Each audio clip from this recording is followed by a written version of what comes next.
Salut à tous, un petit point météo relatif à l'activité cyclonique de cette saison 2025.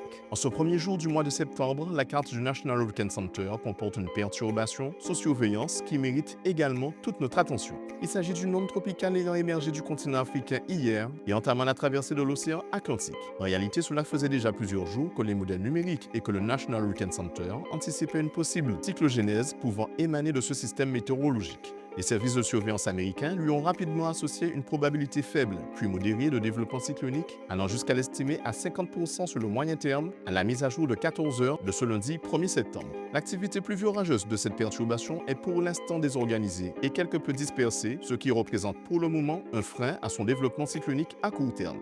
À ce jour, deux visions s'opposent quant à l'évolution future de ce phénomène.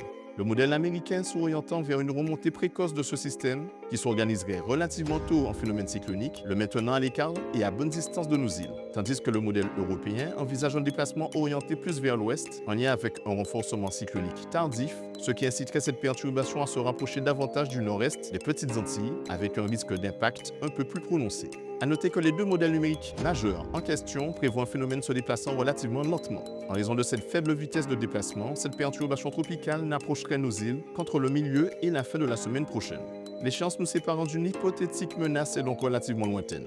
En attendant, cette perturbation devra faire face à une poche d'air sec et de sable localisée au nord de sa position et venant à sa rencontre, ce qui pourrait dans un premier temps ralentir son évolution cyclonique au moins durant les prochaines 24 à 48 heures. Puis, selon le National Hurricane Center, ce système pourrait tenter de se renforcer en dépression tropicale vers le milieu ou vers la fin de la semaine au cours de son déplacement vers l'ouest. En attendant que les incertitudes concernant la trajectoire et l'évolution de ce potentiel phénomène cyclonique se dissipent, nous le garderons sous surveillance durant la semaine. Sur ce, c'est tout pour aujourd'hui. Excellente soirée à vous et à bientôt.